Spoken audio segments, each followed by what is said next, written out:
Sahabat setia Gowori yang dikasih Tuhan, Shalom. Hari ini adalah Kamis 14 Agustus 2025. Hari ini kita bersama dengan seluruh gereja merayakan peringatan wajib Santo Maximilianus Maria Kolbe, imam dan martir.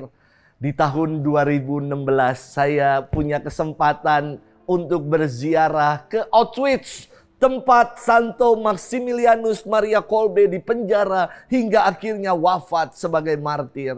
Di tempat Pastor Maximilian dieksekusi, kami berdoa bersama. Dan saya sungguh merasakan getaran roh keberanian dan kesucian dari seorang imam Maximilianus Maria Kolbe, pastor yang menjadi martir pada abad 20-an. Ia lahir di Polandia pada 8 Januari tahun 1894. Di usia 16 tahun, Maximilian bergabung dengan Ordo Santo Franciscus Conventual dan ditabiskan menjadi imam pada usia 24 tahun. Saat terjadi Perang Dunia Kedua, Polandia diduduki tentara Nazi. Pastor Maximilian ditangkap dan dipenjara di ruang yang sangat sempit dan pengap. Waktu saya berziarah, saya juga melihat penjara tempat Pastor Maximilian. Penjara itu banyak umat, banyak orang yang menaburi dengan bunga-bunga dan menyalakan lilin. Di kamp eksterminasi ini, Pastor Maximilian mengajukan diri untuk dieksekusi, menggantikan seorang perwira Yahudi yang akan dieksekusi bernama Frederick Gajowicek.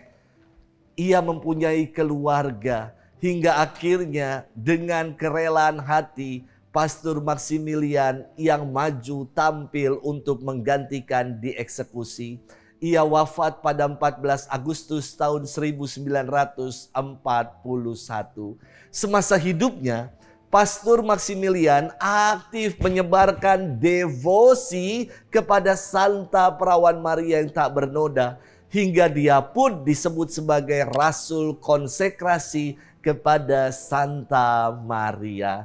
Hari ini kita akan bersama-sama merenungkan firman Tuhan yang diambil dari Injil Matius 18 ayat 21 dilanjutkan sampai bab 19 ayat 1. Kita siapkan hati kita. Haleluya, haleluya, haleluya. Sinarilah hamba-Mu dengan wajah-Mu dan ajarkanlah ketetapan-ketetapan-Mu kepadaku. Haleluya, haleluya, haleluya.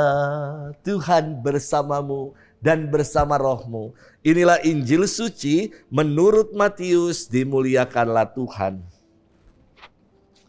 Sekali peristiwa datanglah Petrus kepada Yesus dan berkata, Tuhan, sampai berapa kali aku harus mengampuni saudaraku jika ia berbuat dosa terhadapku? Sampai 7 kali kah? Yesus menjawab, bukan hanya sampai 7 kali, melainkan sampai 70 kali 7 kali. Sebab hal kerajaan surga itu seumpama seorang raja yang hendak mengadakan perhitungan dengan hamba-hambanya. Setelah ia mulai mengadakan perhitungan, dihadapkanlah kepadanya seorang yang berhutang 10.000 talenta. Tetapi karena orang itu tidak mampu melunasi utangnya, raja lalu memerintahkan supaya ia beserta anak, istri, dan segala miliknya dijual untuk membayar utangnya. Maka bersujudlah hamba itu dan menyembah dia, katanya, sabarlah dahulu, segala utangku akan kulunasi. Tergeraklah hati raja oleh belas kasih akan hamba itu, sehingga hamba itu dibebaskannya, dan utangnya pun dihapusnya. Tetapi ketika hamba itu keluar, ia bertemu dengan seorang hamba lain yang berhutang 100 dinar kepadanya. Kawan itu segera ditangkap dan dicekik, katanya, bayarlah utangmu. Maka sujudlah kawan itu dan meminta kepadanya, sabarlah dahulu, utangku itu akan kulunasi. Tetapi ia menolak dan menyerahkan kawannya ke dalam penjara sampai semua utangnya ia lunasi.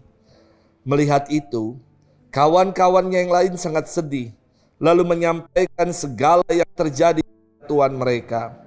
Kemudian raja memerintahkan memanggil orang itu dan berkata kepadanya, "Hai hamba jahat, seluruh utangmu telah kuhapuskan oleh karena engkau mohonnya.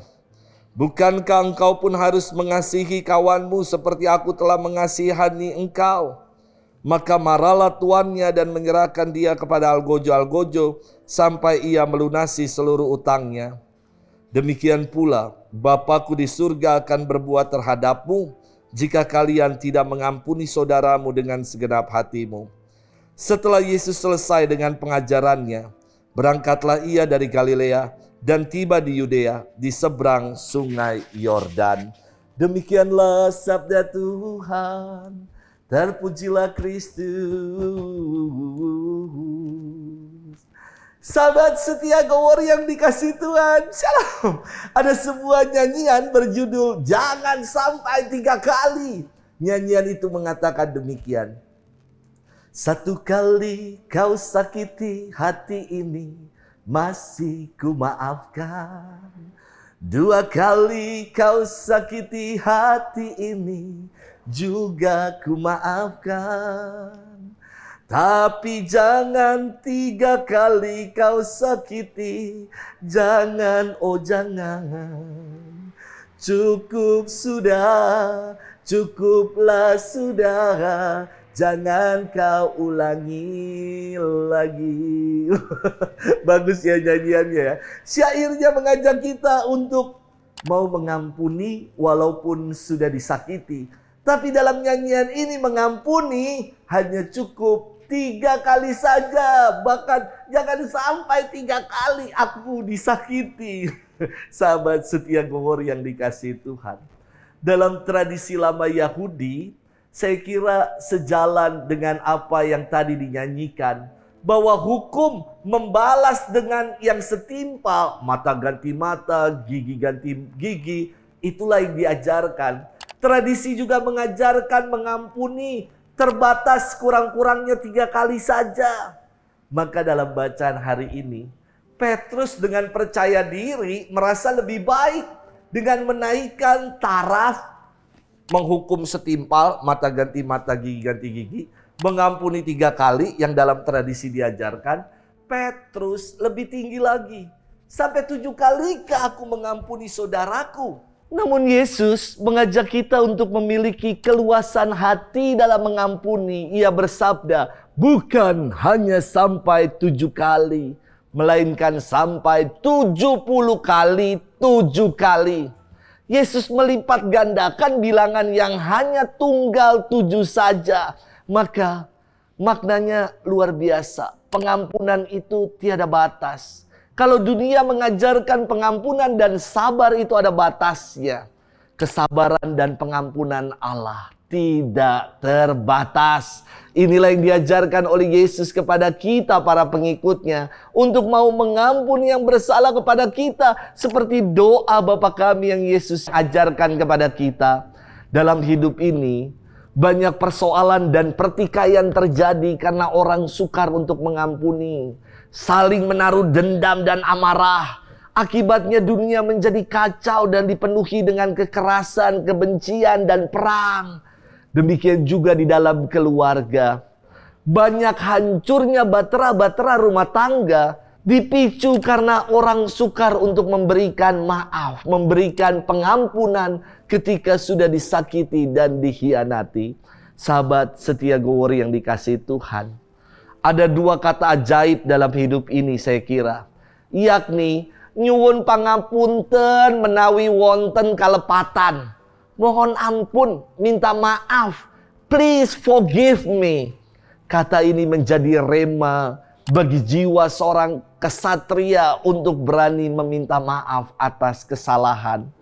Dan kata yang kedua yang juga menjadi kata ajaib. Dalam pangapunten panjenengan. Aku mengampunimu. Aku memaafkanmu. I forgive you. Semoga kata ini menjadi keluasan bagi kita untuk mau mengampuni. Sebagaimana Allah yang senantiasa mau mengampuni kita. Please forgive me and I forgive you. Semoga semangat ini akan merubah dunia menjadi lebih tentram, damai, sejahtera boleh kita alami dan kita rasakan. Selamat bermenung. Tuhan memberkati kita selalu. Dalam nama Bapa dan Putra dan Roh Kudus. Amin.